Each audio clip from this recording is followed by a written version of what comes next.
שלום. שם ההרצאה שלי המוקדשת לחנוכה, לגיבורים תהילה.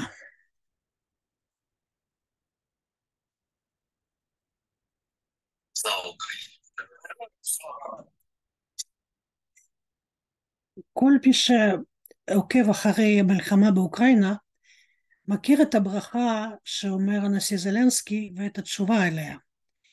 תהילה לאוקראינה, תהילה לגיבורים.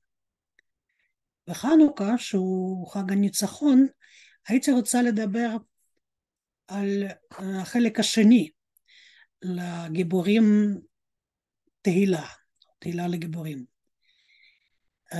ראשית,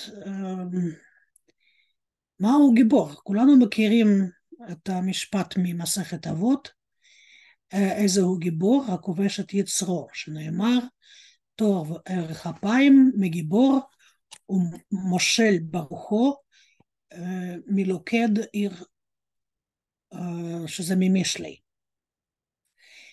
אבל ברור שכאשר אנחנו מדברים על הברכה האוקראינית, מדובר בסוג אחר של הגיבורים, הקשור לתרבות ההודו-אירופאית, אשר במידה רבה מוכרת מהמסורת היוונית.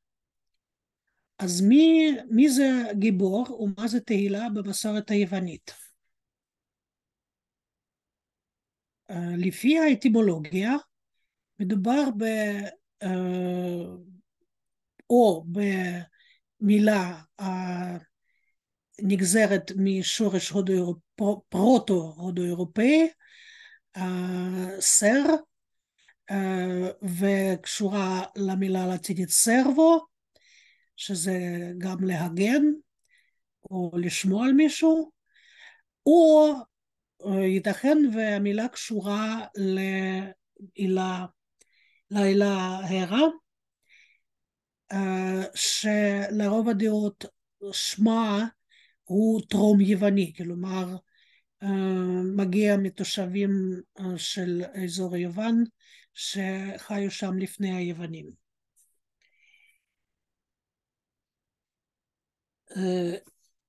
לכאורה יש פה סתירה, או זה או זה, וגם במשמעות זה יכול להיות גיבור, הרוס, יכול להיות או גיבור של מלחמה טרויאנית, אחד מהדמויות הראשיות באפוס, או כמו שזה ביוונית הקלאסית, זה גיבור או גיבורה של הדת היוונית, בן אדם או חצי אל, שיש לו איזשהו פולחן מקומי עם טקסים כתוניים, כלומר הקשורים לעולם התחתון לכבודו.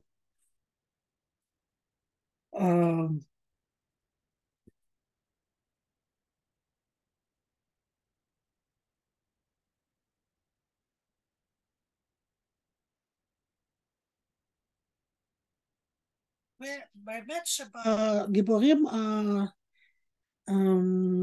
ידועים לנו מאפוס, שתי התכונות האלה משתלבות.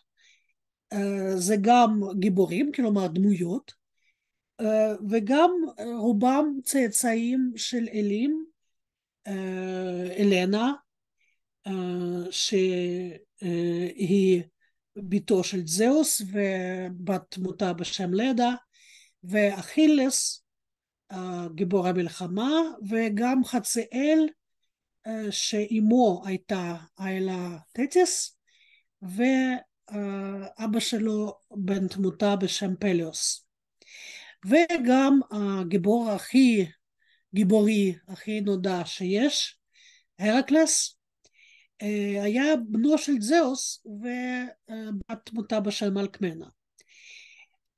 השם שלו מכיל גם את שמה של הרה, אשתו החוקית של זאוס, ויש ביניהם, בין הרקלס להרה, גם קשר מיתולוגי, אבל זה נושא נפרד ומאוד רחב. גם האטימולוגיות בעצם לא סותרות אחת השנייה. כנראה המילה ההודו-אירופאית שקשורה גם למילה בלטינית, סרבו, פשוט דומה לאיזושהי מילה טרום יוונית, שנותרה בשם של הרה ובשמו של הרקלס. גיבורים הופכים להיות בזכות תהילה, לגיבורים תהילה.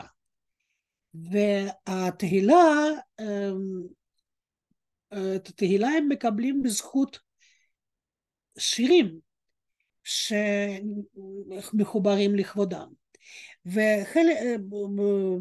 וקטע מתוך שיר שכזה אנחנו מוצאים כבר בתנ"ך, בספר בראשית פרק ד', ששם מדברים על מישהו בשם למך.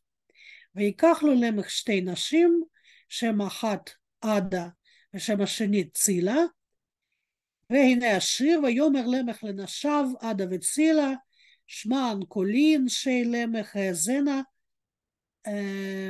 אמרתי, כי איש הרגתי לפצעי וילד לחבורתי, כי שבעתיים יוקם קין ולמך 77. נראה את האיור לקטע הזה בספר בראשית, מספר כתב יד נוצרי ממאה ה-14. האיור הזה כנראה מבוסס על משל שמובא בתלמוד. אמשול לכם משל, למה הדבר דומה? לאדם שיש לו שתי נשים, אחת ילדה ואחת זקנה. ילדה מלקטת לו שערות לבנות, זקנה מלקטת לו שערות שחורות. נמצא קרח מכאן ומכאן, מבבא בתרא. כלומר, הגיבור שלנו שמספר על עצמו שיר הירואי, בעצם מתארים אותו בצורה של בעל שתי נשים לא במיוחד מוצלח. אז מה זה תהילה? לגבי האטימולוגיה של המילה והמשמעות שלה, אין כל כך הרבה סתירות, גוזרים אותה ממילה פרוטו-הלנית קלבוס, ביוונית המקנית זה היה קרבו, והמשמעות באמת תהילה, נודעות, שקשור איכשהו לפועל לשמוע, קלורו, ולפועל קלאו, לעשות מפורסם, או בסביל להיות מפורסם. מילולית זה אומר שומעים עליך. ואנחנו יודעים שאחד הערכים הכי חשובים במערכת היוונית והרומית של המושגים הייתה דווקא תהילה אחרי המוות. כבר ממאה ה-19 מקובל לחשוב שהביטוי הזה, תהילה אחרי המוות, או תהילה נצחית, תהילה שאיננה מתה, זה כבר פורמולה, נוסחה הודו-אירופאית, אפטטון קלאוס, כי המקבילה לנוסחה הזאת נמצאת כבר בספרות ודית. ספרות הוודית זה בסנסקריט. ברור למה ההודו-אירופאים כל כך העריכו את זה, את התהילה, כי הם היו נוודים, חיו בתנאים די קשים, הייתה להם תרבות די פרימיטיבית,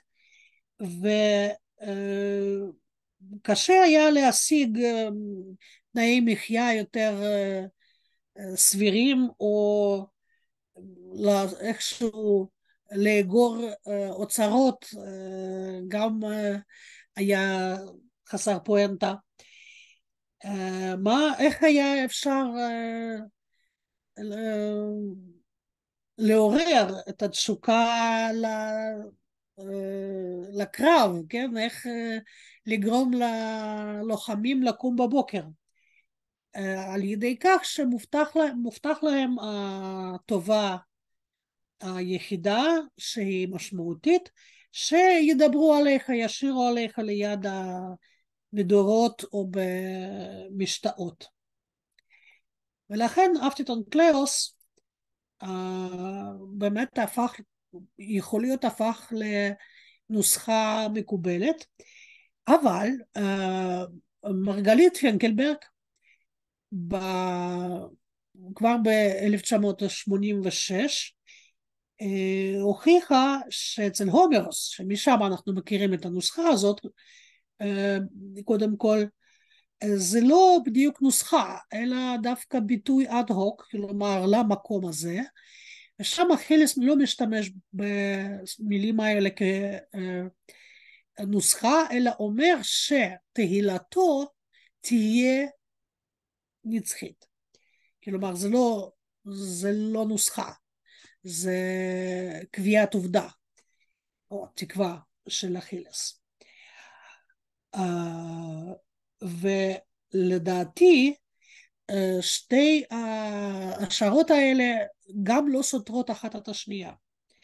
כיוון שיש נוסחה, אם באמת רואים אותה בספרות הוודית, אז יש נוסחה, אפטטון קליאוס, אבל הומרוס פגש אותה, ואפשר לומר התפלמס איתה, או פיתח אותה, שלדעתו זה תלוי בבחירתו של הגיבור, האם תהילתו תהיה נצחית או לא.